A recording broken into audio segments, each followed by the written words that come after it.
بسم الله الرحمن الرحيم الحمد لله رب العالمين والعاقبة للمتقين ولا عدوان إلا على الظالمين وصلوات الله وسلامه على أشرف الأنبياء والمرسلين سيدنا محمد وعلى آله وأصحابه أجمعين. اللهم لا سهل إلا ما جعلته سهلا وأنت تجعل الحزن إذا شئت سهلا. اللهم أعنا على ذكرك وشكرك وحسن عبادتك يا رب الكريم. السلام عليكم ورحمة الله وبركاته.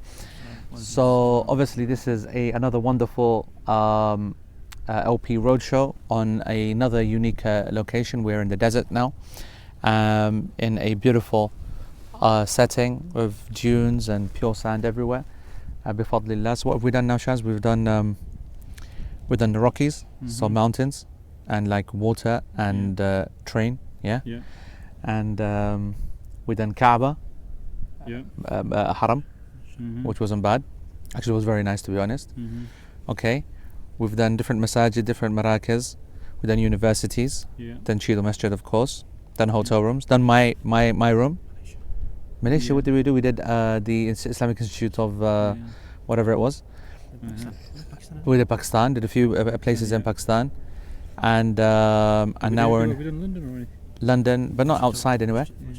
Masjid Tawheed. We didn't. Yes, London. Masjid. We done different cities, but I mean like unique locations. So the next, I think. So where are you paying for our next trip? That's exactly. Amazon rainforest. I think what we need to do is, number one, to everyone now who's signed in, first of all, in the comments, they need to say what is the next location, and then number two, how much everyone's going to donate for us to go there. And कितना बंदे? दो बंदे वाला तीन? तीन बंदे, yeah. One on this side of the camera, egg cameraman, egg sound fellow, and then four, and then one with to carry the drinks, and then the rest of these guys, what's Postman doing? I don't know what he's doing. He's watching the car. He's watching the car. The other one is taking photo or something. He's trying to do macro photos with the thingy. But anyway, we have a lesson today, and today's lesson is going to continue from the statement. Actually, the very last thing that we did was about praying in a filthy thobe. That's a tongue twister. Filthy thobe. Phobe. So, أو صلى في ثوب محرم عليه. So, if he prays in a thobe which is haram upon him, that he puts upon him and it's haram, or أو نجس, يعني, or that it is filthy, he has to repeat the prayer, right? And so we were the last thing that we covered was what are the evidences that he doesn't need to, okay? Because the last statement that we talked about was page 178, which is وقال بعض أهل العلم إنه إذا كان جاهلا أو ناسيا أو عادما فلا إعادة عليه. Okay, so some of the scholars, they said that if he is someone who doesn't know the ruling concerning filth and so on, or the thobes, or is someone who has forgotten that he has filth on his thobe, so he remembered, so he got his thobe dirty, and then he kind of said, okay, I'm going to clean it, then he forgets to clean it, okay, or adim, and he doesn't even have a thobe, so he doesn't have to repeat the prayer, whereas the madhab is saying he has to repeat the prayer. And why did we say that? Because Allah subhanahu wa ta'ala said in Surah Al-Baqarah, Rabbana, our Lord, don't hold us to account for that which we have forgotten, أو أخطأنا, for those mistakes that we have made. And Allah subhanahu wa ta'ala said, I have given you that. And so we said that, so as long as a person, he is mistaken in this issue, and he's not khati', he's mukhti' but not khati', he's not blameworthy, then he's okay. We also said that Allah subhanahu wa ta'ala has forgiven the person for being forgetful, and we also know that, and this is where we stopped, وَدَلِيلٌ آخر. So we are now at the bottom of page 179. ما ثبت عن أبي هريرة رضي الله عنه قال النبي صلى الله عليه وسلم من نسي وهو صائم فأكل أو شرب فليتم صومه. I think I mentioned this as the last thing. That hadith Abu Hurairah radiallahu anhu, which is narrated in Bukhari, the Prophet ﷺ said that whoever forgets while he is fasting and he eats or he drinks, then let him continue or complete his fast. Meaning that, and as Shaykh Uthaymeen said, وَالْأَكْلُ وَالشَّرْبُ فِي الصِّيَامِ فِعْلٌ مَحْظُورٌ, that to eat and drink, of course, is something which is completely prohibited, right, whilst you are fasting. And so is prayer in a dirty thobe.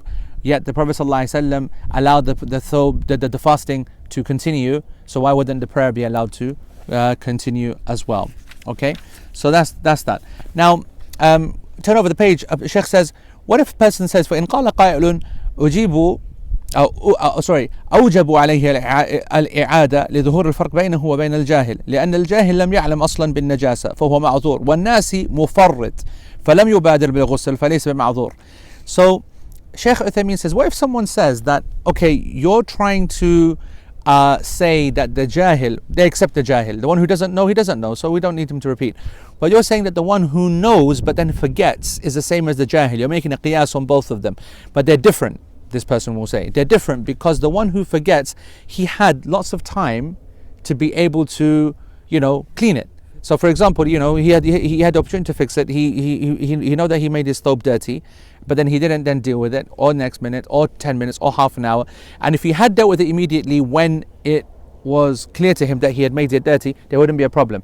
But he's basically lazy, and that's why he says he's a mufarrit, he's negligent. Okay, tafrit is negligent, and negligence, of course, is a crime. You're blamed for negligence. Okay, you got to understand that there are a lot of phrases that you gotta be accurate with.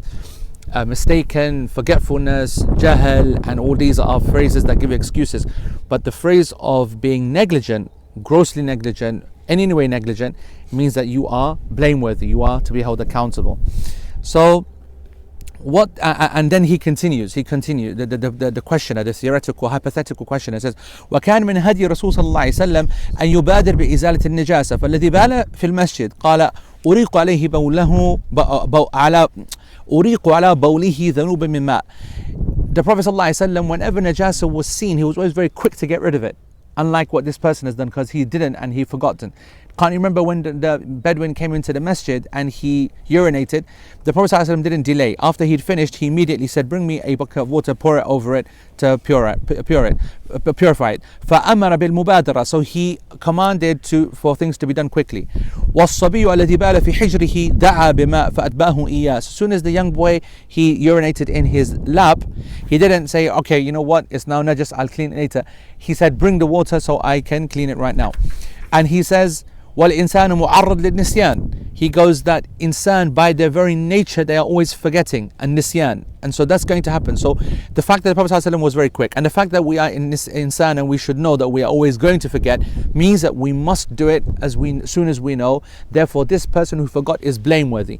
Now this is a very important point because it actually stretches into other aspects of the Sharia as well.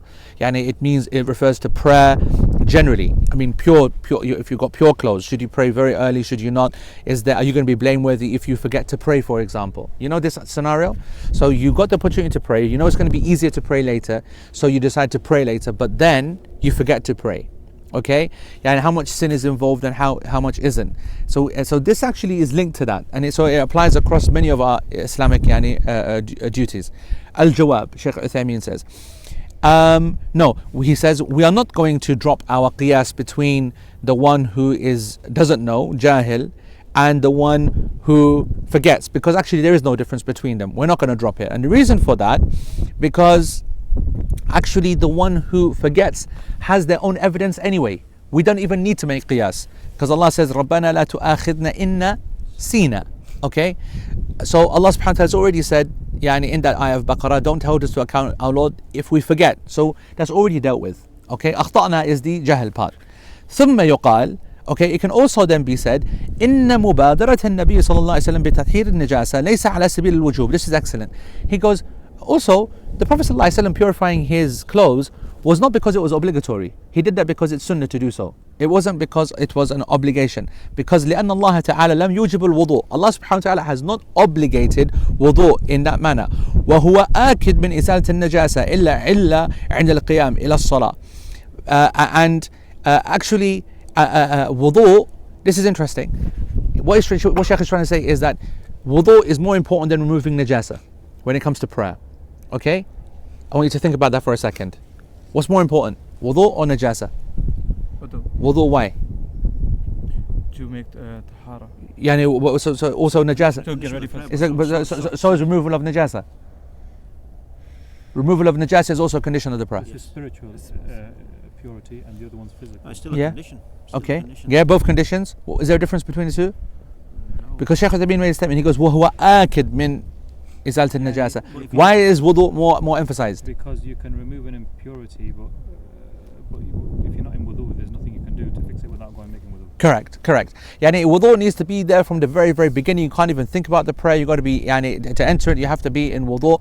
Whereas najasa theoretically could be on your clothes, and if you can get rid of it, your prayer would still continue. The hadith of Jibreel that we mentioned before, wearing the thing on the na'al, on the sandals. Another point is that Shaykh Uthaymeen says وَهُوَ آكد, meaning that it is more emphasized, and that's correct. Wudu has been emphasized. What is Shaykh Uthaymeen trying to say? He says Allah subhanahu wa ta'ala did not command for the wudu to be made early, so why are we making a person remove the filth early? Yes? He says when Allah subhanahu wa ta'ala said, when, theoretically speaking, when should you make wudu for the prayer? Before you're about to pray. Allah subhanahu wa ta'ala says, Ya ayyuha alladhina amanu, idha qumtum ila salati, faghsilu wujuhakum. Allah in Surah Al-Ma'idah, when you are about to stand for prayer, now and then wash yourselves, etc., etc. So actually, even there's an indication from wudu, which is more emphasized than removing najasa, that's something which happens just before the prayer. So clearly, the Prophet ﷺ doing so has gone against the quote unquote against the verse as such, meaning that he didn't do it right before the prayer, he did it way before, which shows actually that it wasn't for an obligation, rather it was a sunnah act. فَلَوْ أَحْدَثَ الْإِنسَانِ قَبْلَ الصَّلَاةِ بِالسَّاعَةِ.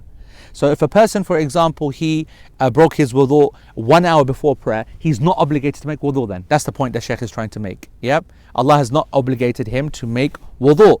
لم يجب عليه الوضوء مع أن فيه احتمال أن يصلي وينسى أنه أحدث. Even though there's a real possibility that this person will now not make wudu, wait 1 hour, pray, and forget that he's forgotten for wudu. How many times have we done that? In prayer, forgot to make wudu.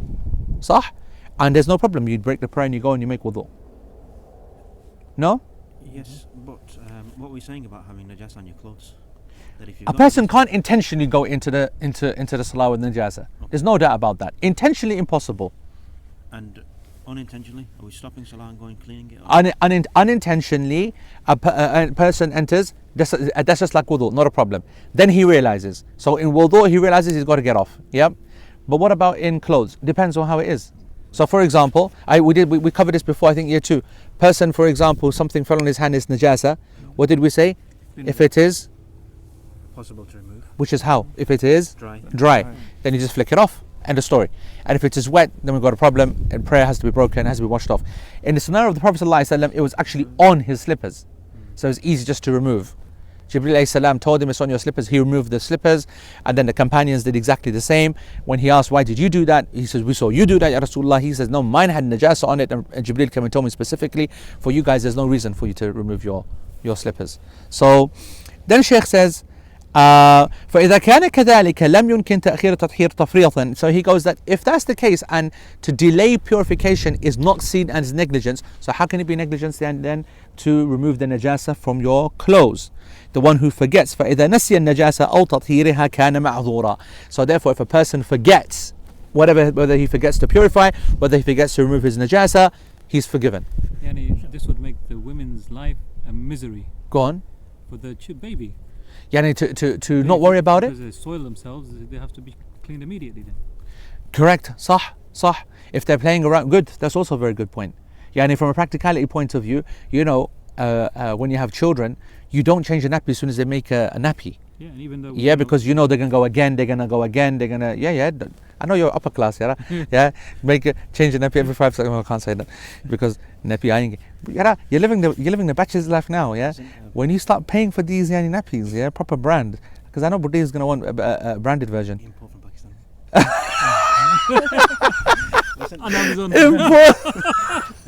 Import from Pakistan.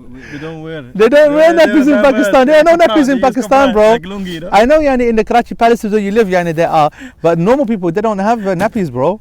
We go nanga around. Yeah. Just going back to your conditions of prayer then. So there is a difference between najasa being on your clothes and not having wudu. Of course. Because if you've not got wudu, you said you've got to go away and make wudu. Yep. Whereas if you're saying that we can wipe away and continue, Yes. so it's not invalidated the missing part of your salah. Correct. That part of your salah. Correct. So what Sheikh is trying to say, now that you've seen that there's a difference between two, and therefore wudu is more important, more valuable, more thingy. That would be a way of saying it's correct. More If wudu it can be delayed right until the last moment, then likewise so can removing the najasa. And if both of them can be delayed until the last moment, that's an evidence to show that a person does not need to make it at the beginning time when he remembers.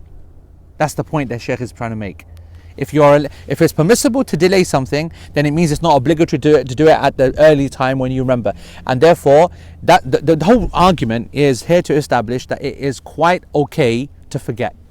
This is going back to our thing of the timing of Salah. So we did a lot of things for that, but that was mostly about menstruation, right? No, about remembering, menstruation. Menstruation. What was the other one? When the person doesn't pray at the beginning time. He doesn't pray. So we've got a scenario. If there's a person doesn't pray at the beginning time. No. It's good. Wallahi, it's good. I remember. I love that part. Go on. So basically, the whole issue came that they've started to pray. The guy started to pray. Broken wudu. Then he broke wudu, and then he said, "Yeah, suck it. You know what? I missed my chance now. Pray later I'll on. pray later on." And Then he forgets. she forgets. Well, she no. She does. She doesn't. Oh yeah, pray. sorry. If it's a she, then she goes into menstruation, and now is the prayer obligatory upon her or not? We said no, okay, because she doesn't have to pray then. She's got all the rest of the time to pray, and that was our class position. What was he? Similar. No, it was a she. All right. The similarities there that you. Yeah, you're right. Absolutely right. That's why I said. If you understand this mas'ala, then it will apply across the board to many Islamic matters. Actually, many Islamic matters. So I don't know if anyone can think of something, but certainly that's the obvious example, the one who prays and then goes into menstruation or something like that. وأما العدم بمعنى أنه لا يكون عنده ثوب طاهر ولا يتمكن من تطهيره ومن تطهير ثوبه فقد ذكرنا أن المذهب أنه. Okay, so now we have the third scenario. What about a person who doesn't even have a thobe? Okay, he has no clothes. Okay.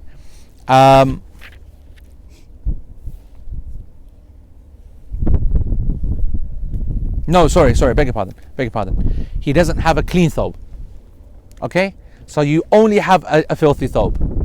You can't clean it. You don't have so you can't clean it. Don't have any water, don't have any ability, blah, blah, blah. But most importantly, and the time is running out, but most importantly, you don't have another thobe. Okay? 3 positions. Okay, Shaykh Uthaymeen says at the top of page 181, he goes, the most famous of them are 3 positions. القول الأول وجوب الصلاة مع الإعادة وهو المذهب. The Hanbali madhab is that you must pray in that thobe and then repeat the prayer as well in that thobe. Okay? After it's cleaned. No. Filthy. So you don't have a clean thobe. Okay. You don't have any alternative. You don't have any ability to clean it, and your time's running out. So you got to pray. So what do you do? So the madhab, in first position, Hanbali madhab, they say that you got to pray in that thobe as you are, and then repeat the prayer as well in that thobe In the same time. in the same time. Okay? And what's Okay. Right? Okay. Sorry. Doesn't make sense. Beg your pardon. Completely beg your pardon. You have to pray that prayer in that thobe and then repeat the prayer later in a whatever clean thobe, another time, whatever, whatnot. But i.e. to pray a proper prayer, quote unquote. But the main issue is the clean thobe that you're going to pray in. Correct. But the i'adah has to be a repetition of the prayer with all the conditions intact. That's the basic point. Not that he repeats the prayer in a dirty thobe. Okay? But conditions in time, the time then. So obviously, if this person, for example, that doesn't matter, because if a person did that and then suddenly someone gifted him a thobe, then he would have to repeat the prayer there and then anyway. No, but if one of the conditions is your time. Yeah. But if he's got the chance to clean it in the time. Yep. Then why is he praying with it on day? Of course, if he's got the chance, but we said no, he has no ability to clean it, and he has no time. We're putting the worst scenario out. Okay, but if so the time's gone, but he still has to repeat it even if it's out. He has to repeat the prayer when he has fulfilled the conditions. So let me repeat the first position again. The first position is he has to pray the prayer in that filthy thobe with that scenario as it is, because his time's running out, because he's unable to clean it, number 1. And he has to repeat that prayer, and when he does repeat that prayer, he has to repeat it with the correct conditions, i.e. the thobe has to be clean, the time has to be correct if he's got the time. If he hasn't got the time, then it's in like Maghrib time or in Isha time, whatever the time actually is. That's what i'adah means, that he repeats the prayer. Take? Yeah? Number 1. القول الثاني, the second position, أن يصلي عريانا ولا يعيد وهو قول الشافعي ورواية عن أحمد. That he prays naked, okay, and he does not repeat the prayer later either, okay.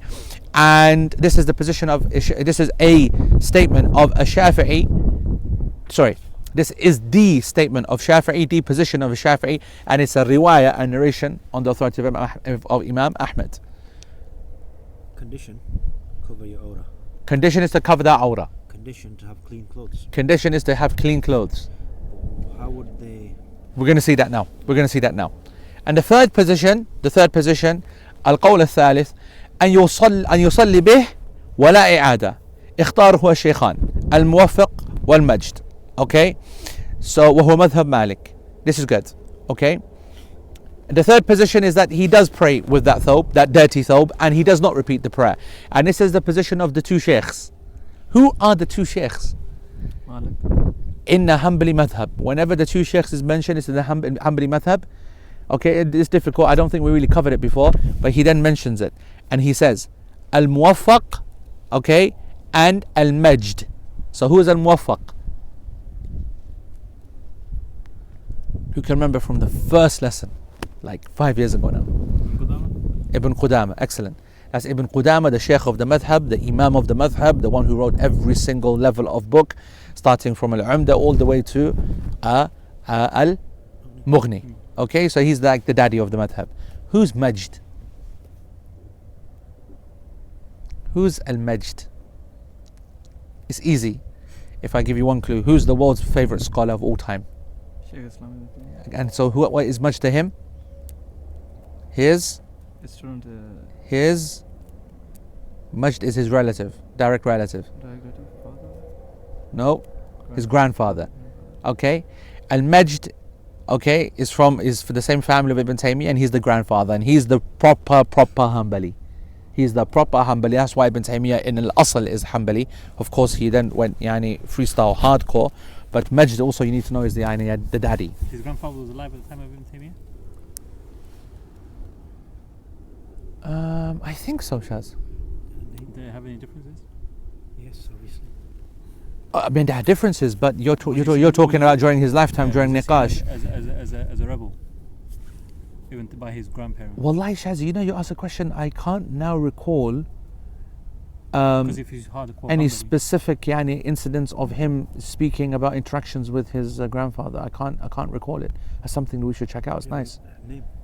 Majd ibn Taymiyyah. Yeah. So that's the third position, okay? And as you're going to find out, this is the position of Ibn Taymiyyah as well, and it's the position of Shaykh Uthaymeen, and it's our class position, and it's the position of the majority of scholars, actually, okay? So, and it's the position of Imam Malik as well, as is written here. وَهُوَ مَذْهَبُ Malik, and it's the position of the madhab of Imam Malik. Okay. أما الذين قالوا يصلي ويعيد. As for the first group who said that you need to pray and you need to then repeat the prayer, the reason that they give, فَعَلَّلُوا قَوْلَهُم, the ta'leel they give, the illah that they gave, they said that sitr al-awra, to cover the awra, is obligatory, and it is obligatory, فَيَجِبَ أَن يُصَلِّي وَيَجِبَ أَن يُعِيدْ. It is obligatory to pray and it's obligatory to repeat the prayer. So all three are obligatory. So it's obligatory to cover the awra, it's obligatory to pray the prayer in the time that you've got left, and it's obligatory to repeat a prayer that conditions have not been met. Makes sense, actually. There's three obligations. How can we bring them together? We'll do all three. That's basically what they said. It's a common sense position, actually. لأنه حامل النجاسة الواقعة بهذا الثوب, because this person is physically carrying najasa and not getting rid of it. Which is something that is. But not by his choice, though. Yeah. That's obviously what's going to come in position 3. Position 2. وأما الذين قالوا يصلي عريانا ولا يعيد فعللوا ذلك بأن هذا الثوب لا يجوز لبسه في الصلاة. It's very clear what they're going to say. They're going to say, yeah, of course it's obligatory to pray, but it's completely not permissible to pray in this thobe. This is completely not permissible to pray in this thobe. And he says, and وكونه مضطرا لستر عورته لا يبرر له أن يلبسه في الصلاة وهو نجس. He goes that the fact that he must cover his awra, the obligation of covering the awra, does not allow him to wear something filthy in the prayer to cover it. According to this position, فيجب عليه أن يخلعه ويصلي عريانا. So therefore he has to remove it and pray naked. Which is well, we talked about that, but you're kind of weighing up between praying naked and praying with filth. praying with filth. Yeah. What was his exact statement again? It is not to cover the aura. It is obligatory to cover the aura, Yeah. but it is not allowed to wear something which is najis. Yeah, but Could then he- what could is he he say saying? That his then implication of that is that the person who has only najis clothes has to go around naked.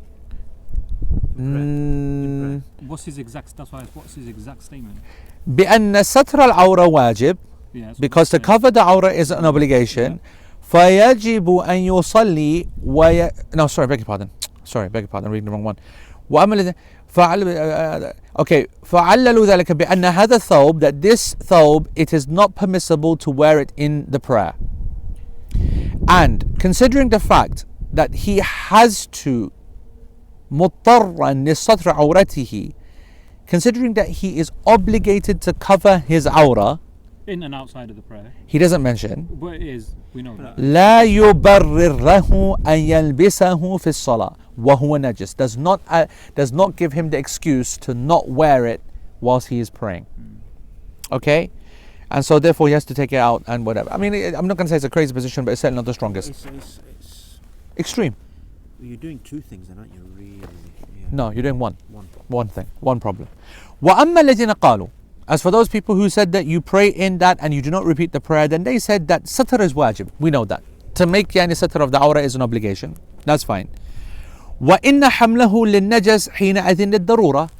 The fact that he's wearing it while it's najis is a necessity. Otherwise, he doesn't have another choice except to become naked. Okay? Because he doesn't have anything that to remove the najasa with, and he does not have anything else to wear in place of the thobe. So therefore he is absolutely forced to wear the thobe. And Allah subhanahu wa ta'ala said, وَمَا جَعَلَ عَلَيْكُمْ فِي الدِّينِ مِنْ حَرَجٍ, and Allah has not placed any difficulty upon you in this religion. Okay, in Surah Al-Hajj verse 78. وَهَذَا هُوَ الْقَوْلَ الرَّاجِحِ, and that's the strongest opinion, there's no doubt about that. وَيَلْزَمَ عَلَى الْقَوْلِ الْأَوَّلِ, that he said, Shaykh said that if you were to take the first position, that he will pray in the dirty thobe, and that he's going to ويتقرب إلى الله وثوبه ملطخ بالنجاسة ثم يقال هذه الصلاة غير مقبولة فيجب أن تعيدها فأوجبنا عليه صلاتين. He goes that we're going to try to come close to Allah subhanahu wa ta'ala, and we're going to do it in his dirty thobe, and then he's going to say that actually that prayer wasn't even accepted in the first place, and he's going to do it again. So therefore we've obligated upon this person two prayers, a prayer which is rejected and a prayer which is accepted. وهذا قول إذا تصوره الإنسان عرف أنه بعيد. If a person really thinks about it, it's a bit far-fetched. Okay, it's a bit far-fetched. ويلزم على القول الثاني وهو أن يصلي عريانا ما هو أقبح. He goes, and as for the second position, that's actually basically forcing you to do something which is even worse and even more disgusting It's than like- wearing a dirty thobe. Yeah, that's what we're trying to get It's to. like the Jahili Arabs, yani, who used to go do the tawaf. Correct. Going back to that. فإن exactly فإن صورة الرجل العريان بين يدي الله عز وجل أقبح من أن يكون حاملا لثوب نجاسة للضرورة والله تعالى أحق أن يستحي منه. يعني there's no doubt, you can't compare a person يعني, you know, naked, yeah, naked, yeah, and you know, a person who's got some kind of najasa on the thobe. We don't know what the nature of that najasa is, how much it's yani, you know, no comparison, subhanAllah. And also he said that Allah subhanahu wa ta'ala is more deserving to be shy from, and to have haiba from, and to be modest from, etc. So he goes, that's very, very, very clear for us. Can we not take any analogy from anything else in the Sharia just to work it out?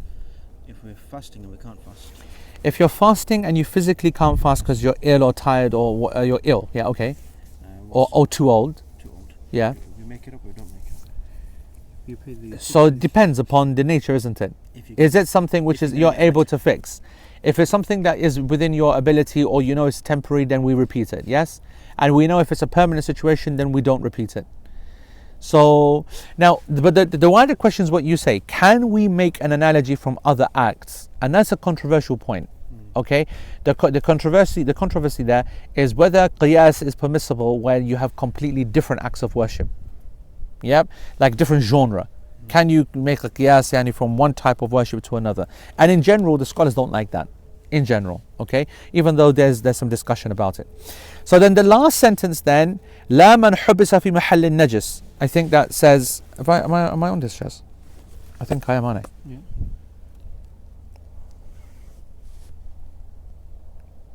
No, I'm not.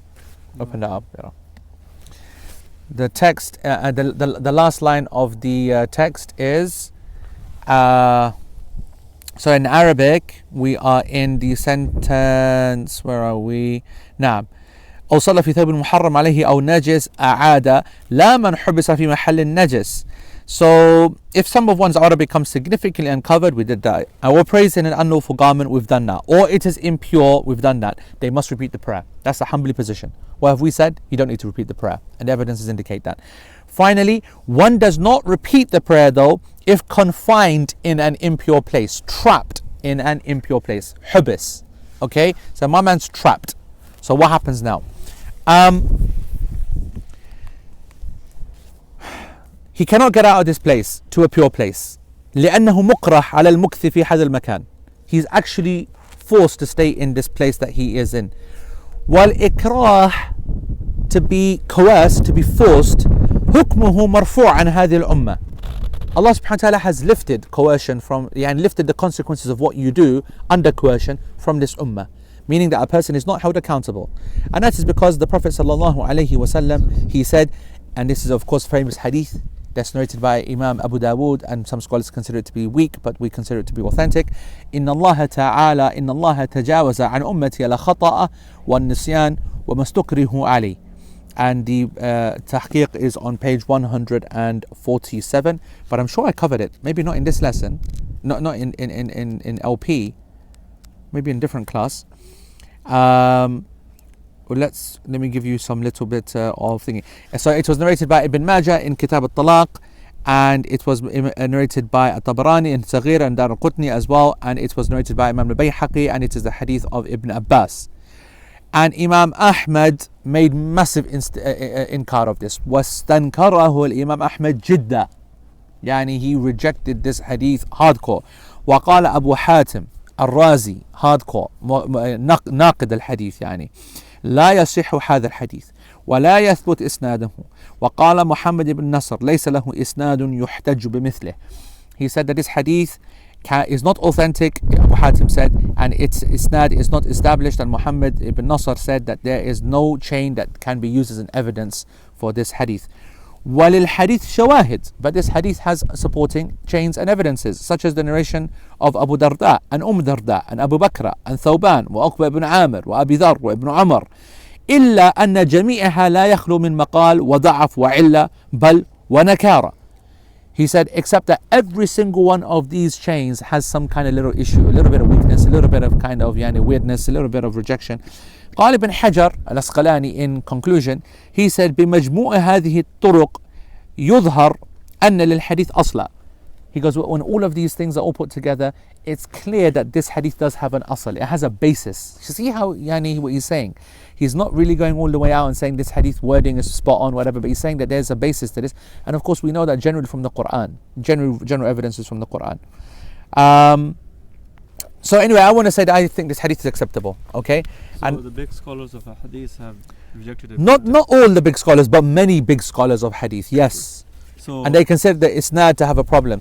The people who responded, it was interesting that the people who responded, they generally did actually focus on the fact that it is one of the key usul in Islam, aslan yani.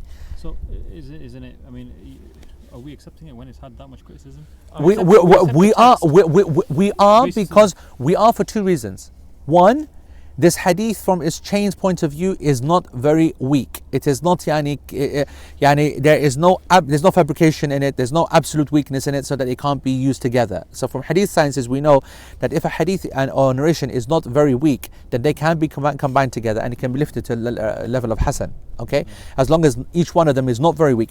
But if each narration has da'af, and that's just weakness, remember, people forget, people get old, there's not major issues, but when people lie, people deceive, people really mess things up, it goes against the principle in Quran, that's a major weakness. Okay, now that's the first point. So the hadith is not very weak from an isnad point of view, the chain point of view.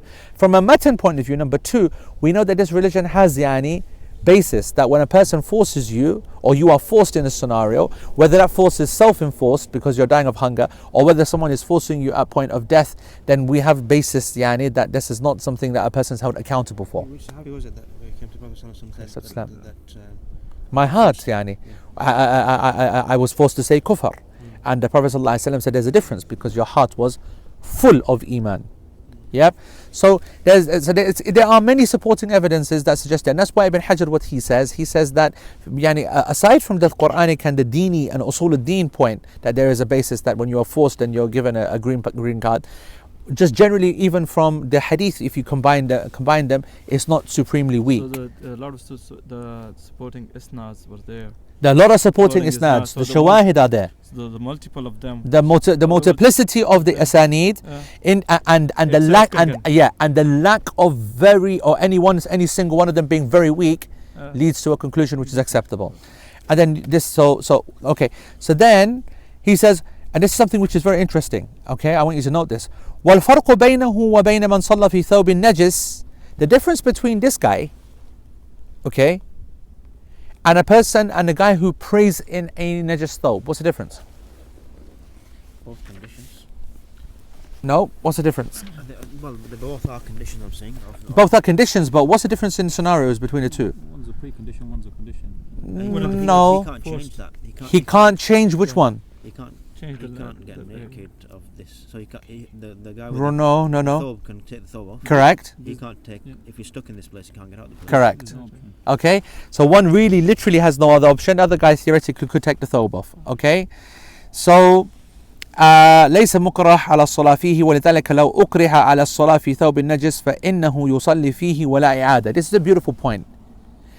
In the Hanbali madhab, question for you: if you pray in a najis thawb, or if you only have a najis thawb, what's the ruling? You've got to pray again. After you Full ruling. So you pray at the time. You have to pray, Yeah. not pray at the time. You have to pray at the time, and You You repeat repeat the prayer. it right. once you remove that. Why was that? Because all three were obligatory. What do you say? We said three things. So Okay, what are the three things that were obligatory? at the time of prayer to pray, Yep. At the time of prayer to pray, Covering the aura. to cover the aura, and then to be clean. and to be clean, yeah, Clean and to yeah. So that's fine. So I'm saying to you, what if this guy was being forced to pray in that dirty thawb? He was No, forced. that's. I mean, Yeah. that's what I'm doesn't According like. to us, then. No. Stick with the Hanbali madhab. What did Let me repeat the Okay, question. what- In the Hanbali school, He Okay, still has a first school, choice. then he will say He still- if he's got. in the Hanbali school, if a person only has a dirty thawb Yeah, check what- and the time's running out and he cannot remove it, same goal. what does he have to do? Same thing. Pray in the obligatory time. Pray an obligatory So time, when you get away from the situation. and then when he is clean and got a clean thawb, he has to pray again. Yeah. Same scenario. Uh. Now he has been told, if you don't, I'm going to break your legs, or I'll got a gun at his head, or whatever. But he Yeah, has, after that he, he's he- done, he can pray again. No. So pray again, okay? But he has another thought that he could possibly pray in. No, he's But being he's got a gun forced to at the pray head, right But now. he does have another one that he can pray in. No, he has a gun on the head. Let's ignore whether he has another. It doesn't matter because he's being forced to. Forced to be in najis. Yeah, that's his point. He's got a gun to his head, and No. the point is that even if he has a clean thawb, it doesn't matter. For the first one, it matters. You know, when we were Yeah, talking. yeah. First one's gone. What did they say? First scenario is gone. Why am I doing this? I've got my arms mixed up. What did they say? What did they say about the person There. in the place that he can't get out of? No, I don't want to. I don't want to go there, Yara. That's why. No. We know what they said. What did they say? لا من حبس في محل النجس. Not the one who is restricted to a dirty place. So he doesn't have to repeat. He doesn't have to repeat. So then That's the Hanbali madhab, right? By- What did we say? The person who is stuck in a area of najis. When I say in an area of najis, by the way, let me just make it clear. You're in a prison cell and the whole floor is full of feces. Yeah. ठीक है? So you're stuck in a cell and it's all najis. That's the point. What did Hanbali say? لا إعادة عليه. No need to repeat the prayer. So then there's no need. To He's repeat. trapped. There's no need to repeat. Why does he not need to repeat the prayer? Why does he not? Because he's forced to pray in it. But then you've got the option of praying without it, which they're saying that we can't do. Looking Yeah, at the what are first you one. doing? So Are you awake or The asleep? The Hanbalis would say then But- then he prays and he has to pray again when he's out of that situation and he's not forced. Incorrect. No, because they're saying that if he's in that, if he doesn't have to repeat because he's in the. Wrap, as it were. Yeah. So Quite literally. That means that. Quite literally. So when it's the same situation that he's Correct. forced to pray in that, so he doesn't have to repeat. Correct. So that's very interesting. So the Hanbalis basically say that that forget now the being trapped in a dirty place. If a person was being forced to pray in a dirty thobe, he would not need to repeat the prayer. And if a person is not being forced to pray in a dirty thobe, Yes. he has to repeat the prayer. समझ में बात? So when does a dirty thought force you to pray? बंदा ठीक है. Right. You know when So when you're in a nursing home, you yeah. don't change your clothes. You know you stay in the dirty top. That you're forced to pray. Well, listen. Actually, Yeah. so this is the point, right? We need to. So let me explain how you pray, and then we will talk about yani modern day scenarios. So the Sheikh says. So then, how do you pray in a place which is dirty? He goes. Well, that depends on what, How dirty it is. how dirty it is, but something more fundamental, Wet, dry. wet or dry. So if it is dry, then he prays as normal. He prays as normal. What does normal mean? What do you think normal here means? Full on sujood. Correct. But Full on ruku', full on sujood. well, you can wipe it with dry. Okay, this is the point. You can move it away. You can do this. You can do that. Okay. Of course, by the way, let me just make it clear. I know it's obvious, but you never know what's obvious. Okay. If a person has the time and thinks that I'll be able to get out, MacGyver style, yani, yeah. So he's got an hour. He looks around. He sees some, some moves. He sees some X's and Y's, and he sees some few bars, and finds, and he reckons I can get out of this. Okay. Listen, have you guys ever? Was it gone again? No.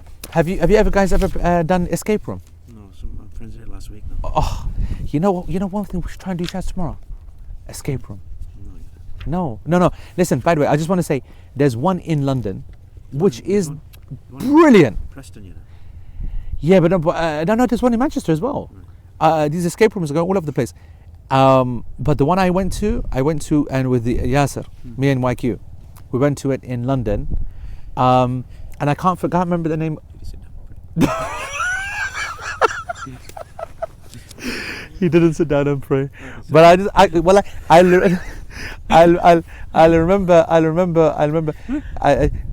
Usman is cussing Yasser, Sheikh Yasser. Okay, all right. Because he sat down and prayed because we were on a boat, okay, and so full disclosure, okay, we were on a boat, all right, yani our little group here, all right, and I was leading the salah, and the boat did the old one too, okay, and so obviously, I went all over the show, and then it went a bit worse. Don't forget that we're on the top of the boat with no barriers. On the top, yeah, and Shaz is right on the edge, and then Qasim is right on the edge, okay. So then so then while I'm trying to find an With option, you moving backwards. yeah, I went. It was a very small space, and obviously I fell backwards onto these guys, and then alhamdulillah, I noticed Uzi Yani on the thingy. Pir Sahib was holding, literally, he was. We're standing, yani in qiyam. When I felt this one, I turned to my right. I see Uthman, both hands on his knees, not on his knees, on his haunches, holding onto this bar. I'm thinking, what kind of qiyam is this? So then I thought, chalo, if he's done it, so I'll do the same. So then I also crouched and I held on, and I don't know, Shaz did the same, yeah? On the other side. Hold on. And so we held on, we waited for the boat to steady. Once the boat had steadied, then we stood back up and we continued the prayer. I just want to make that clear. So after the salah finished, I reminded them that they don't need to stand to pray. And then last time I was on a yacht with someone was with Sheikh Yasser and Sheikh Walid, and Sheikh Walid did Jum'ah on the it was the funniest, the most weirdest thing ever. So we had a fight of who's going to lead the thingy, and we basically made an agreement that whoever can do the shortest khutbah, okay, would lead the salah. So Sheikh Walid said he'd do that. He did it in 1 minute. So all the staff and all the people and all the whatever, they joined or whatever, and everyone stood. But Sheikh Yasser says, no way am I standing up on this thing. There's no way. So he prayed the whole prayer sitting down. And the rest of us were just kind of, when you stand on a boat, what happens is that you basically test your glutes and your calf muscles because you start tensing to try and make balance. Anyway, why are we talking about that for? Because we were upset that you didn't tell us beforehand. Yeah, that's right. These guys, they're upset at me saying that, why didn't you say to us that we could pray sitting down? Because actually I was in a very safe position, but these two were not, because they were on the edge. So they should have really have prayed sitting down. But I didn't want to give them that option because Shazad, whenever you give him an option, And that's why ever you give concession to Shaz, No, yeah, yeah, he doesn't take it with one finger like you should. He takes it with both hands. If you say like this, and how did we pray Asr after? like this, how did we pray We Asr? pray standing. Stooding, Standing. rotating.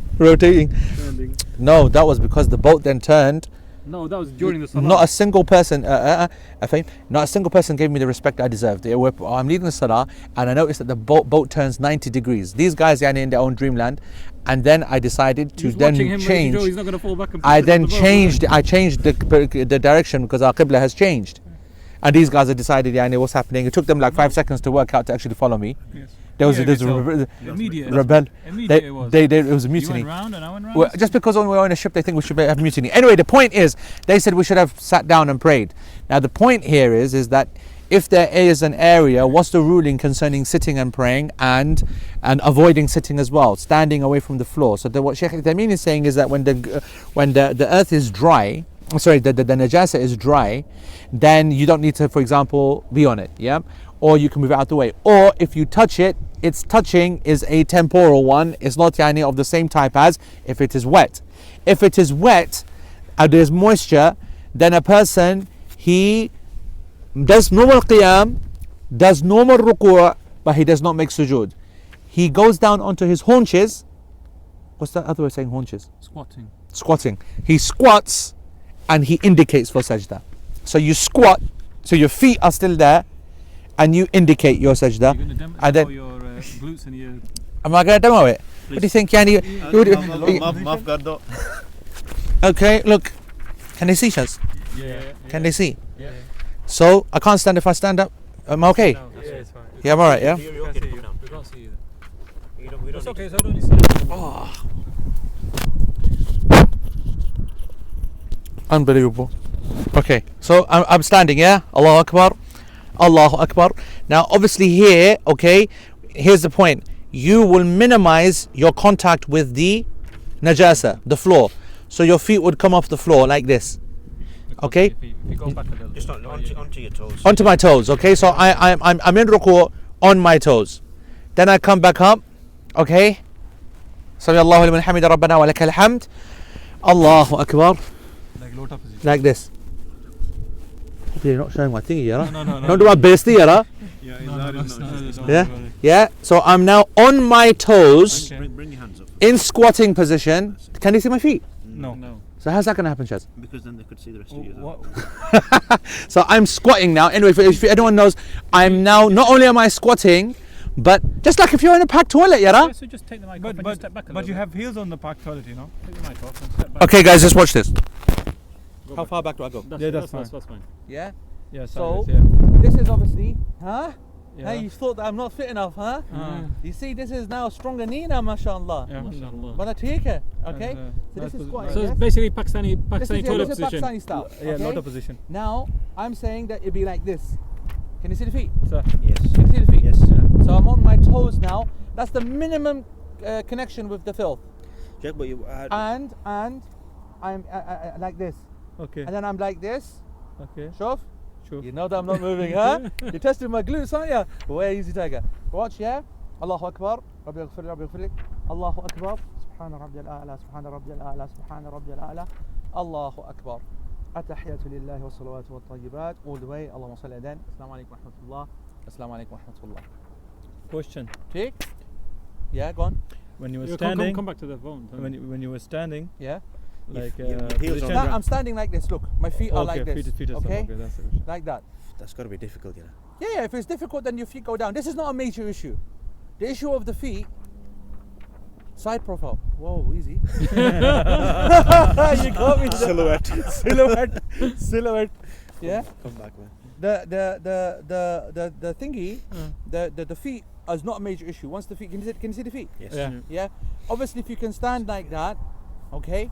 There's an exercise. This is called, isn't it? Yeah. We were doing it this morning. Oh. This Where is you go called down calf- and up. Calf raise. But down and then you below. Calf raise. Huh? You want to be on a step. You want to be stepping and the edge of the step and you take it down a Yeah. bit. So you obviously yeah. And then in ruku' as well, it's much more difficult in ruku' to keep your knees straight. You will fall in the face. Yeah, you would fall down, so you got to be careful. But as you can see, my heels are still up. Okay. Mashallah. Abs and glutes of steel, brother. Oh, easy, tiger. Take? Take. Right, go on. What's the question? So that was the question. Yeah. So just minimize, basically. The point is that you minimize. How long are we in, Shaz? 50. Take. And how long do you think before it hits that dune? 20 minutes. 20 minutes? What time is Maghrib? Maghrib is 6:15. No, how long left, I'm saying? It's 4 to 6. 10 minutes, I'd say. I'd say, yeah, about 10, maybe 15 minutes before it hits that dune. Right. Where are we now? We're talking about He's confined to the space in your house. وَلَا يَضَعَ عَلَى الْأَرْضِ شَيْئًا مِنْ أَعْضَائِهِ. And so he does not put any of his limbs on the floor. Okay? Because of his statement, Subhana, فَاتَّقُوا اللَّهَ مَا اسْتَطَعْتُمْ. Fear Allah as much as you can. لأنه إذا كانت رطبة يجب أن يتوقاها بقدر الإمكان. If the najasa has moisture, then it is obligatory for him to avoid it as much as he possibly can. Yeah? وأقل ما يمكن أن يباشر النجاسة أن يجلس على القدمين. And the minimum that a person will do that is to sit on his 2 feet. And actually, as we've seen, it's even less than that. It's to sit on the balls of the 2 feet. Yeah? The toes. The ball is this part. Yeah? That part there. Yep. ولا يقعد مفترشا ولا متورقا. And متوركا. He does not therefore then sit يعني like normal. You know, like normal. Yep. لأنه and so if he did that, then his shin and his thobe and his knees will be dirty. And what is obligatory أن يقلل من مباشرة النجاسة. And what is obligatory upon him is to minimize how much contact he has with najasa. Clear, everybody? The next sentence then, and you will not find that on the notes because I didn't put the translation up, so we'll just do the first line of it. وَمَنْ وَجَدَ كِفَايَةَ عَوْرَتِهِ سَتَرَهَا وَإِلَّا فَالْفَرْجَيْنِ فَإِنْ لَمْ يَكْفِهِمَا فَالدُّبُرْ. Okay, so we'll finish with this. So so rough translation for off the cuff right now. Whoever finds just that which is sufficient to cover his aura must cover himself with it. We're now talking about a person who's naked. Okay, let me just start again. We now got a new scenario. We've got a person who basically had his clothes stolen. He went for a swim and someone nicked his clothes. Okay, and time's running out. Okay, or he's just had his clothes robbed, or he is very poor. All of these scenarios, and they're all very real. Okay, so whatever he can find to cover his aura, he must cover it. That's the first part of the sentence. وَإِلَّا فَالْفَرْجَيْنِ. And if that's not possible, yani he can't find enough to cover his full aura, then the 2 private parts. And if it is not sufficient, that which he found, then what? According to the Hanbalis, a dubur, backside, the backside. That's according to the Hanbalis. Is that clear? That's the Hanbali madhab. What do we say about that? So the first part. So whoever finds something, then he must, and we've already covered that, aura has to be covered. End of story. Very simple. Yeah, the aura for the man is between his navel to the top of the knee. Yeah, top of the knee, navel, top of the knee. Obviously, we said that it's good to have shoulders. That we're not talking about what's nice and good, what's beautiful. We're talking about absolute obligation. Then we know that is the that minimum. Okay, so as long as he finds that, he covers it. And when I say cover, we're not even taking clothes. We're talking bushes. We're talking anything. Okay. وَإِلَّا فَالْفَرْجَيْنِ. And by the way, we have not changed the action of the prayer here. I want you to know that the prayer is being prayed in full, standing, because that's a pillar of the prayer. Yeah, and the sajda and the whatever, and that's very important in this. Because when a person is naked and we're trying to work out what this situation is while he's still able to cover his aura, the assumption here is that he is praying fully, properly with qiyam and everything. Okay? وَإِلَّا فَالْفَرْجَيْنِ. Just in Arabic here, Shaykh Uthaymeen makes a point here because it's very good. Illa, right, is made of 2 words. Arabic students, what are the 2 words? Illa. Illa, actually, many people think it's just a word. But it's made, it is combined of 2 words. In and la, correct. It's in and la, and then idgham happens and the noon turns into the lam, so it becomes wa in la wa illa. wa illa wa illa. Yep, like Allah. أشهد أن لا إله إلا الله. أشهد أن لا إله إلا الله. We don't say أن لا إله إلا الله. Yep. So in the adhan. So وإن لا. So وإلا فالفرجين is actually there is a word missing. وإن لا يوجد فالفرجين. And so if he does not find it, and يوجد is in brackets and in la has been turned into illa, if he does not find something to cover his awrah, then he covers the two private parts. Okay, so فإذا قدر أن شخصا تعرض له so he just gives an example that someone يعني literally had his thing stolen, and the only thing that he's left is basically a handkerchief. والمنديل لا يمكن أن يستر به عورته نقول أستر الفرجين يعني القبل والدبر. And if a person has a handkerchief, he's not going to cover his entire awrah with that, and so he covers his front and his back. To be honest, I don't know how he covers his front and back with the handkerchief either. Talking about something bigger. Yeah, true, good. The mindil might not be the kind of square that we're talking about. It might be something which is a little bit bigger. Yeah, okay. And if that's not sufficient for that, then he covers the dubur.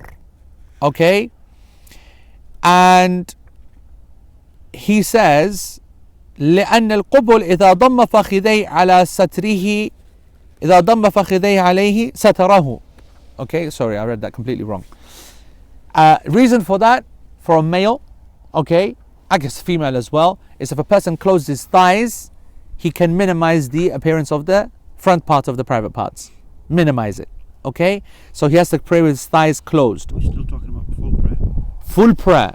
So this is where it's going to come in. And it is going to come in, and we're going to come to that in other, well, maybe 1 or 2 lessons time. Okay. No, I'm saying that's why it makes sense to cover the back. Correct.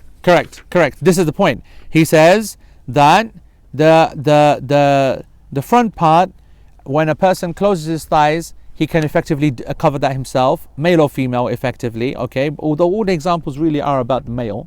Okay, and a female would of course use her hands to minimize her arms like this, okay, in this scenario, right? The whole point is to minimize every kind of nakedness. And so now you've got this tiny piece of cloth. It's common sense that when he goes for sajda, then he's going to become very, very clear, the backside, okay? And so the cloth is then used for the back. فيكون ستر الدبر أولى من ستر القبل. Okay, والواجب أن يخفف الأمر بقدر الإمكان. وظاهر كلام المؤلف أن ستر الدبر هنا مقدم وجوبا لكن قال في الإنصاف. He goes, what makes sense or what is trying to be said here is that that it seems that to cover the backside is more important than covering the front. But that's not the case. And because in Al-Insaf, the same author says al-khilaf innama huwa fil al-awlawiyya. Yani the difference is in between the difference of opinion of the discussion between the scholars is whether it's a priority to cover the front or to cover the back. Yani which one is more important, basically. Do you understand? Go on. In terms of, would it not be in his interest to be trying to cover himself rather than to be praying? You mean he wouldn't pray at all? Yeah. Okay, Imam Ahmed said in a second narration that he covers the front.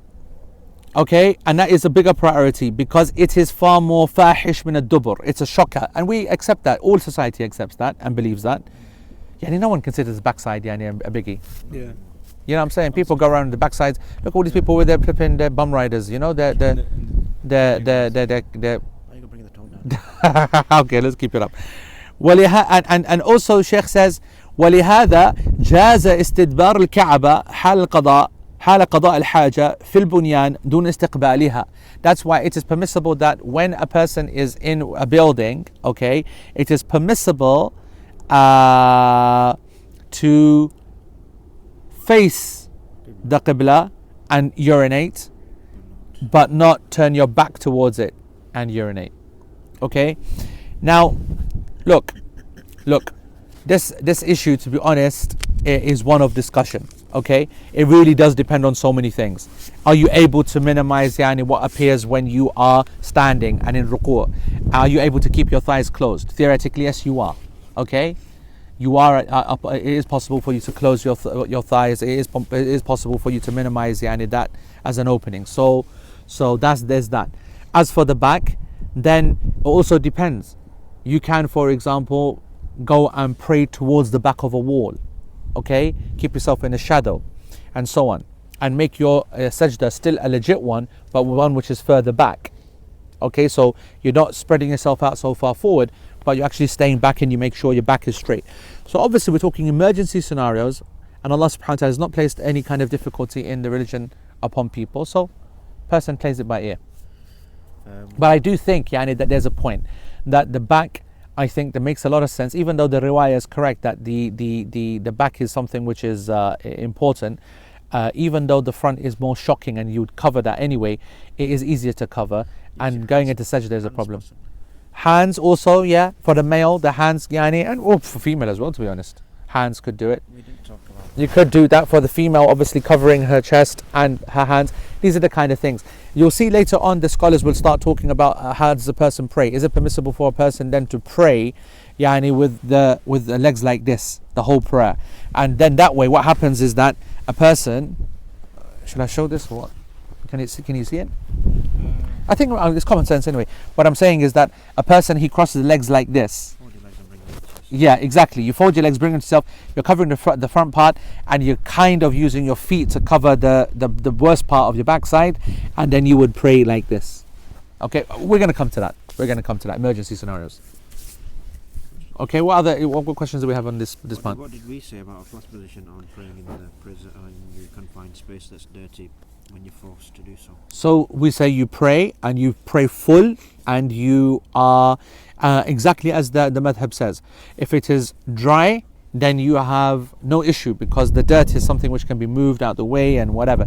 If it is wet and it is spread, then we have to obviously then minimize contact and then pray like I showed you. You touched on it, as if you think there's a chance you might be able to escape. So that's what I was saying. Yara, the escape room was all about that. Now, escape room, as you know, they become really difficult. Okay, they are quite difficult, but you've got the chance to get out quite early. All right. Now, I'm telling you now that an escape room, here's the thing, that they are actually made to not allow you to even have a chance of getting out in the first half an hour. It's always going to be in the last 5-10 minutes. And the reason they do that is because it really is actually quite difficult. And so they keep releasing timed clues to help you get out. And the last clue to get you out is then going to be towards the end. So we escaped. I done one with my family. We escaped with, I think, 10 seconds to go in an hour. Imagine. And this one that we did, to be honest, either we got out with 3 seconds to go, or it was 3 seconds over the time. They let us out anyway. It was very hard. Now, a person could be in that room, and it could have been that we had a prayer, and this was in the evening, so we were okay in the prayer. It was winter time. But it could have been during a salah time, and it could have been najis. So that situation would have come upon us. And when I say locked in, you are locked in. You are proper locked in. It's like normally held in a dungeon. The one in London, by the way, the one that's good to go to, I've forgotten the name of the train station, but it's a London Underground station which is disused. You're forcing yourself to be there, really, aren't you? Yeah, and you're saying that this is not a real trap to whatnot? No, but it's not a trap, really. You've chosen to go in there. If you choose to go and pay money to play a game and you're trapped, is it permissible to pay money to play a game? Yes. Is it permissible to go and do that activity? Yes. But you're paying to Is it take permissible place. to accept the condition that as part of the game you're going to be trapped in a room? Yes. Is it permissible to know that when you come out you're not going to miss a prayer because you still got time? If you know there's going to be a prayer in that time and you're paying to go in, So that's the question. You're saying, is it permissible to go into a room where you know that a prayer is coming in at the time and there's a possibility that you won't be able to come out? That's what you're saying. Answer is yes, because you'd pray inside. Then you go inside and you find it najis. now what if you know? Then what? Then it's- There's a panic button or something that you can let the people out. There is. You Something can like that. actually panic and It's get not out. locked out. If someone's having a heart attack, they're going to say no, it's I haven't got out yet." Correct. So at the game level it doesn't. Why do you ruin our fantasy? money back. I want to pay some back, Yara. But the other question, this should squash a question for the people that have that blag excuse. Makapre and napak. Yes. We need to squash that one. Yes, so that's good. Wallahi, you know, that is the big one. Yani, I'm palit, my clothes are palit, my this, that palit. And we actually, we smashed that in the first 2 years. Yani, because people don't believe that, they have this idea that first of all, that we should have 2 sets of clothes which are normal. I mean, if it was a uniform that's at work, then that's fine. Because then you don't have any excuse. Because if that becomes najis, then you have your normal clothes. So their attempt at excuse is even worse. The majority of people is that they have normal clothes which they believe they become palit as a result of going to work. And we said that whatever kind of palitness or najis that falls onto your clothes, you wash it off. You brush it off or you wash it off. There is no excuse whatsoever. Now, if we, let's for example say that there is clothes which are dirty for one reason or the other, and the time is running out, then we have made it clear that you're a working person, you will pray in those clothes, and you will not allow yourself for that to happen again, because the difference here is that you are intentionally allowing that to happen. Yeah, because it's work and it's regular, and you know, the one-off, fine. Again and again, not acceptable. ठीक है? خلاص. جزاكم الله خير. سبحانك اللهم وبحمدك. أشهد أن لا إله إلا أنت. ها? وأستغفرك اللهم وأتوب إليك. That's for the dars. Some announcements, okay? Just because we're sitting in the desert does not mean that we're back for the action. So inshallah this Friday we have Wissam Sharif that's coming down to the EIC. It's going to start at 7 o'clock. It's Quran night, and very good opportunity for you to go and get the confidence to be able to recite the Quran properly. And also pack rates as well, 5 quid a pop. I think it's very good. Something that means that you can take your whole family along. And you know, Wissam Sharif, the guy's a nutter completely, and he will make you go apples, and pagal kind of ways to teach you tajweed. MashaAllah, it works very well. He loves all that kind of stuff. And then of course Quran Revolution is going to be happening on the Saturday as well. But that's a full day program, sir. Full day program. Yeah, full day program. Sunday in Birmingham. And then it will move to Birmingham on the Sunday. So I really encourage that. I've already written and recorded something about why I recommend Quran Revolution, because frankly people very lack of confidence actually is one thing about reading Quran. Also poor, people are poor, yara. It's unacceptable, man. You hear people reciting Quran and it's just poor. And you know, if you're not going to be studying and not going to be doing proper talabul ilm, at least recite the Quran properly, you know what I'm saying? So we should all recite the Quran better. Back in Cheadle next week. Yeah, we're absolutely back in Cheadle next week as well. Next Wednesday, so in a week's time. We're back in Cheadle actually very soon, but We have to. huh? We don't stay. Unless you guys give us ijazat to stay outside here and chill. What a beautiful background. Qasam, what we do for you guys. You reckon, yeah? Yeah, Rashad's gone then. Let them see it. This is a bonus, man. Really? This is from the mercy of Allah subhanahu. I don't even know how to do it. Oh, look at this. Have a look at that, guys. MashaAllah, tabarakallah. MashaAllah, tabarakallah. And now we're going to go to get some nice Ghana Shana. And then where are we going? And then where we're going? Kazi Lala. Go see Lala. We're going to then go and see, and then we're going to go and see Lala. We're going to see the cricket. We're going to go and see the cricket. Inshallah. The Zalmi of the Peshawar. Some people say there's only. Some people say they're Zulmi, but they're not. We support Lala. Anyway, guys, really appreciate you guys tuning in and being part of the lesson. We hope that you enjoyed this one, inshallah. We ask Allah subhanahu wa ta'ala to give all of us tawfiq and to reward Uthman and Shazad and Fahim and all the brothers and all the team and the LP team back home as well. Make sure this program keeps going out, all the students, all the support, and keep studying, keep it going. Jazakumullah khair. Assalamu alaikum wa rahmatullahi wa barakatuh.